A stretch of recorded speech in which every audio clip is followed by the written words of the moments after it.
Ліля зникла 7 місяців тому. Поліція припинила шукати її вже за 3, а мати й досі час від часу схлипує в слухавку посеред чергового дзвінка. «Як справи, синку? Як робота?» «Та нічого, мам, нічого». Я бачив, як це сталося. Того вечора ми добряче напилися.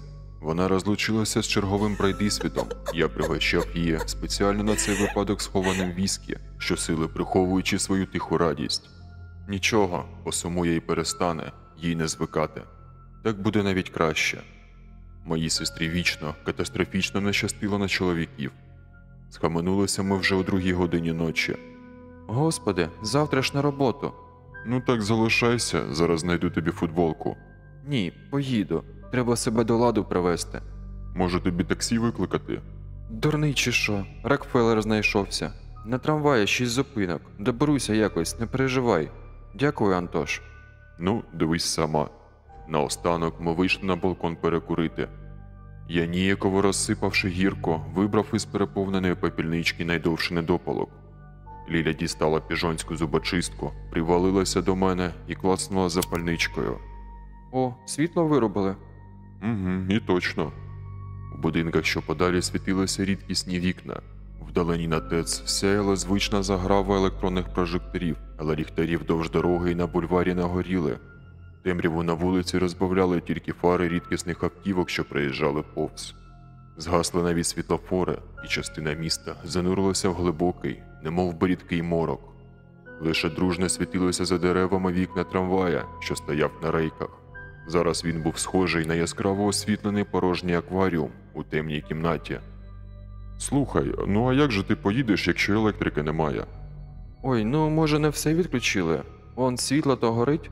Вона вказала пальцем на трамвай і ледь не впустила цигарку. «Чи він на акумуляторах може їхати? Ти не знаєш?» «Ні, не знаю». Я знизав плечима і притулив лоба до холодного скла. «Ну, гаразд, якщо що, повертайся, я тобі таксі викличу». Але вона не повернулася. Я дивився з балкона, як вона сіла в трамвай. Через кілька хвилин він рушив, відвозячи її. Минуло вже 7 місяців, і вона все ще не повернулася. 3 дні тому мені звично не спалося, я вийшов на балкон покурити. Вулиці зустріли мене чорнотою замість електричних вогнів, що тягнулися зазвичай ліворуч та праворуч, наскільки вистачало очей. Нічим більше не обмежена, темрява немов вийшла з берегів, як прилив, що піднявся, підтопила дорогу, піднялася вище тротуарів, обережно огортала найвищі сходинки під'їзних сходів, намагаючись проникнути всередину і досягти самих квартир. Виявляється, що зірки стають набагато яскравішими, коли очі не сліпить вуличне освітлення. Знов світло вимкнули. Машинально подумав я, чиркаючи запальничкою, і застиг. У глибинах підсвідомості ворухнулися неприємні асоціації. За деревами, трохи осторонь від зупинки, на рейках чекав і привітно світився великими вікнами запізнілий трамвай. Побачивши його, я ні про що вже особливо й не думав. Взув ноги в сандалі, в яких зазвичай ходжу викидати сміття, накинув куртку. Ліфтом їхати надто довго, тож я збіг сходами пішки, стрибаючи через 3 сходинки. Щойно я застрибнув у трамвай, його двері зачинилися. Мені не забути, як тоді, наступного ранку після зникнення сестри, я прокинувся біля полудня з головою повною живих бджіл. Нічого ще не підозрюючи, я безглуздо нишпорячи по підлозі руками з похмілля, підібрав телефон, щоб зателефонувати на роботу і здатися хворим. Побачив пропущені дзвінки від Лілі і автоматичні смс від оператора. Абонент такий-то залишив вам голосове повідомлення. Для прослуховування наберіть короткий номер. У грудях похололо. Набрав номер тремтячими пальцями, з безнадією усвідомлюючи, сталося щось погане, поки я спав. Голосових було кілька. Останнє повідомлення було доставлено вже під ранок. У вас 5 голосових повідомлень. Для прослуховування натисніть 1. Антоне, а ти вже спиш? Вибач, будь ласка, я напевно не в той трамвай сіла. Він у депо йде чи ще кудись. Взагалі не впізнаю дорогу. Я зараз вийду, сяду на зворотній. Зустрій мене, якщо зможеш. Я за таксі тобі потім віддам. Добре? У вас 4 голосових повідомлень. Для прослуховування натисніть 1. Антоне, він мене на якусь кінцеву зупинку привіз. Але тут теж світла немає. Я не розумію, куди йти. Трамвай номер 14, знаєш такий? Блін, а якщо він був останній, ось я встряла дурепа. Треба було відразу на машину погоджуватись. Передзвони, якщо прокинешся, гаразд?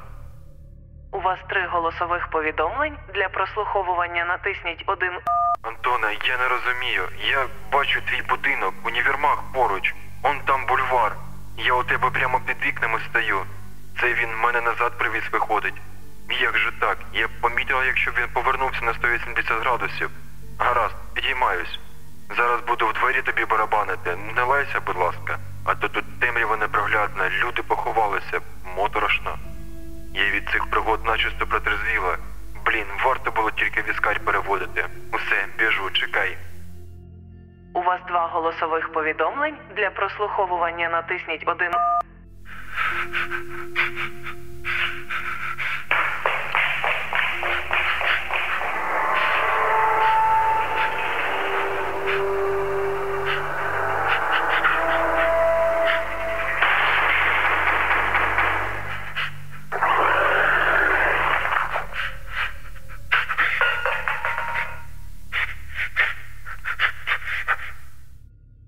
У вас 1 голосових повідомлень. Для прослуховування натисніть 1.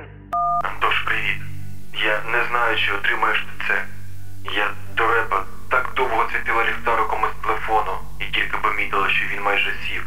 Загалом, це складно пояснити. Все просто змінилося. Я чекала світанок, але, мабуть, даремно. А чуєш цей звук, немов вітер? Це не вітер на який, але я пізно це зрозуміла. Якщо він їздить туди-сюди, то може в мене вийде. Але я бачила тут таке, знаєш, я нічого не розумію. І цей звук. Дуже хочеться повернутися до тебе і до мами. Дуже, Антош. Ти вибач, що я розридалася. Просто так темно і страшно. І зовсім нікого немає, тільки ці. Блін, слухай, якщо в мене зараз не вийде, сходи до мами, заспокой її, будь ласка. Побудь поруч. І сам не сумуй. Помолися за мене, якщо пам'ятаєш як. Пам'ятаєш, я тебе вчила ще в школі. Я ось пам'ятаю, як ти впирався. Я дуже люблю тебе, брате. Запис обірвався. В останню секунду я чув щось на кшталт наростаючого шуму вітру в кронах дерев. Але я не впевнений. І ось розбірки з ментами, підозра на наркотики, заплакана мама, тиша. 7 місяців майже нестерпної порожнечі. Але виявилося, нічого ще не закінчилося. 3 дні тому я застрибнув в той самий трамвай, який одного разу забрав в мене Лілю. Чи здогадувався я, що роблю? Так, чорт забирай. Я ж чув ті голосові, я ж не ідіот. Послухав їх 1000 разів, якщо на те пішло. Ні, сестра моя не була божевільною. Мною рухала надія потрапити туди ж, де опинилася вона, знайти її, взяти за руку, повернути додому. Як одного разу, дуже давно, вона знайшла і повела до батьків мене самого, заплаканого, заблукалого в лісосмузі біля дачі. Я назавжди запам'ятав, як це – відчувати себе загубленим. Я зараз у трамваї завершую свій 81-й за рахунком рейс. Закинувши ноги на сидіння навпроти, я роблю ці нотатки, щоб скоротати час між кінцевими зупинками трамваю номер 14 і щоб поменше виглядати у вікно. Я засікав, на одну поїздку йде приблизно 20 хвилин, на одну петлю, як я їх тепер називаю.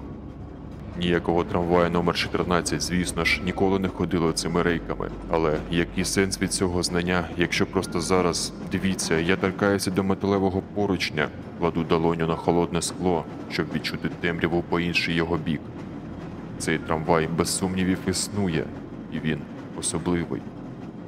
Бог знає, за якою примхою світобудови він став таким, але це так.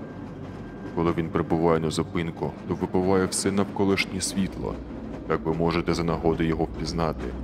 Пантограф на даху опущений і не торкається проводів.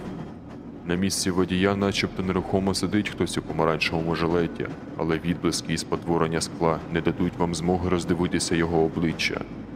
Біжіть геть щосили або швидше застрибайте всередину, мені все одно. Але пам'ятайте, ніхто не обіцяв, що всі дива зобов'язані бути добрими. Він іде без поворотів і зупинок, від одного трамвайного кільця до іншого, точно такого ж. Ні, не такого ж, того ж самого. Це якийсь трюк, тому що наприкінці шляху він повертає тебе на вихідну точку. Двері відчиняються, ти виходиш там же, де до цього сідав. Точніше, так може здатися. Так вирішила Ліля, таку саму помилку вперше зробив і я. Д'явол схований в дрібницях, як завжди. Різниця на перших колах важко вловима. Що я побачив, зістрибнувши на асфальт, усе ті самі вулиці і будинки, але тут вони темні і порожні. За 100 метрів стоїть 9-поверхівка, де я багато років винаймаю квартиру, проте нижче 6-го поверху, що трапилося в ній з вікнами. Сигнальні вогні на трубах ТЕЦ, що вивергають важкий, якийсь бурий дим, який відразу ж осідає вниз, погашені. Місто навколо по-нічному тихе, проте світанок, схоже, ніколи не настане. А зірки, якщо довго вдивлятися, задерши голову, ти помітиш, як зірки зникають з небосхилу одна за одною, утворюючи на рівні дірки в небі, області повної порожнечі, і вони ростуть. Потрапивши сюди вперше, я повівся як дурень. Кричав, смикав дверцяти припаркованих машин, кликав сестру. Зазирнув за сміттєві баки, знайшовши там її зім'ятий носовичок і розряджений мобільний, що лежав в калюжі, яка натекла з бака. Йдучи з дому, я забув ключі, але це виявилося неважливо. Екран домофону не горів, а двері під'їзду були відчинені, погнуті, чимось вимазані зсередини. Пішки я піднявся на свій поверх, підсвічуючи сходи телефоном, і розгледів на брудній підлозі сліди кросівок. Штовхнув причинені двері до квартири, і ті, скрипнувши, показали нутро передпокою. Уламки розбитого дзеркала на підлозі, вивернуті шухляди шафи, заплутані дроти, вирвані зі стін. Від моїх кроків у різні боки розліталися грудки сірого пилу. Мізерного зоряного світла, що проникало крізь брудне кухонне скло, вистачало, щоб зрозуміти.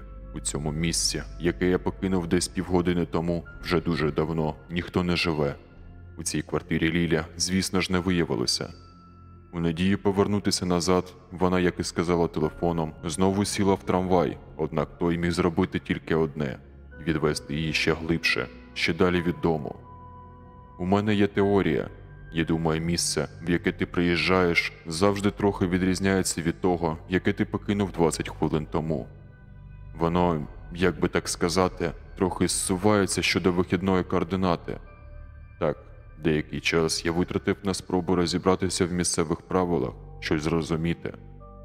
Довго йшов пішки то в один бік, то в інший, підіймався на дахи будинків і розпалював там багаття, шукав працюючий транспорт, нерозряджені батарейки, незіпсовані продукти, шукав хоча б щось. Але я зрозумів, що це небезпечно. Я почув шум вітру в деревах, побачив, що його видає, і одразу ж перестав. Коли я кажу, що світ тут змінюється після кожної нової поїздки, то маю на увазі саме це. Не метафору і не фігуру мови. Він стає по-справжньому дивним, ось що. Це наче ступати незнайомою, невірною стежкою, забираючись все далі і не маючи змоги повернутися. Куди ж вирушила моя сестра? Не додому, це точно. У місця, де зовсім уже нічого не залишилося від знайомих людям небес, а з півночі доноситься тужливий, наростаючий звук, від якого хочеться плакати.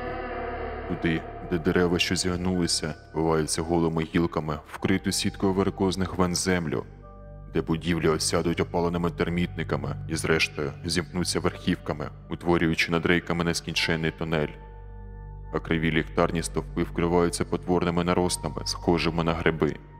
Я бачу все це просто зараз, за вікнами трамвая номер 14. Як ви вже зрозуміли, я пішов за нею, бездумно, немов пірнув у глибину, ще один раз і ще. 72-га петля, а моя подорож цими порожнинами вироджених просторів усе триває. Це як гарячковий сон, як біг на місці, поки світ навколо просто гніє в прискореній зйомці. Сідаючи у вагон вдруге, я ще встиг дозвонитися матері, хотів вибачитися. Вона почала кричати, але я їхав усе далі, і в якийсь момент зв'язок. Ні, не перервався, але пішов у бік. Залишився позаду. Те, на що перетворилися базові станції стільникового зв'язку на цьому шарі, вже не мало змоги транслювати сигнал. Вибач, мамо, але я мусив. Наче в мене був вибір. наче мені потрібен світ без неї. Там для мене не залишилося жодного сенсу. Одна нескінченна туга, безсилля, витупляюча випивка і клята невідомість. Інша справа тут. Тут кожен наступний рейс давав мені нову надію. Занурюючись дедалі глибше, я знаходив залишені Лілією сліди, дедалі свіжіші. Місця її імпровізованих стоянок і укриттів, уривки її одягу і панічні, напівбожевільні написи на стінах того, що було моєю квартирою, перш ніж змінилося. Вона бродила тут до мене, на самоті й практично у повній темряві, ховаючись від вітру. Напевно, кликала на допомогу, а допомога все не приходила. На деяких стоянках вона провела, схоже, цілі тижні, перш ніж поїхати глибше. Вона вижила, поїдаючи м'ясисті нарости і порожнисті трубки, що пробиваються з каналізаційних люків, у глибині яких що слабко і переривисто мерехтить. Вона була тут, я майже наздогнав її, і тепер я буквально відчуваю це, але потрібно поспішати. Найсильніше мене жахає думка, що, можливо, я вже безнадійно спізнився. Я бачив тривожні ознаки. Це не дає мені спокою. Написи, які залишала Ліля, змінилися спершу малюнками, а потім просто каракулями, нанесеними біля самої землі. Місця, де вона проходила, виявилися тепер позначені якимось ліпким слідом. Вона пробула тут так довго. Я не їв місцевих огидних рослин, незважаючи на голод, не затримувався на черговому шарі довше, ніж це необхідно. І все ж таки, на 25-й петлі у мене з правої руки відшарилися нігті, а пальці стали дивно гнучкими. Після 30-ї петлі почали слізитися і боліти очі, немов їм стало тісно в орбітах, і на голові тут і там з'являлися м'які місця, з яких осипається волосся.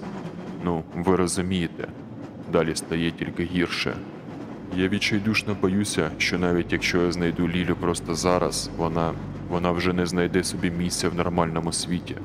Боюся, що вона вже не належить йому. У мене немає точного плану, немає надійного засобу витягти нас звідси. Я вивчив номер 14 і його водія, спробував те і се. За всього божевілля ситуації це все ще просто вагончик на електромоторах. Поки світ залишався ще хоч трохи нормальним, я розшукав і прихопив з собою деякі інструменти. Думаю, я міг би спробувати вімкнути на двигунах реверс, щоб проклята залізяка відвезла нас геть із цієї смердючої компостної ями Бога, заповненої спотвореними реальностями. Але навіть якщо й ні, навіть якщо знову зустрівши сестру, я вже не зможу взяти її за руку, навіть якщо останнім, що ми побачимо, будуть ці порожнини, вона хоча б не буде одна. Телефон сідає, мені вже час. У світлі фар вже видно єдину на цьому маршруті зупинку.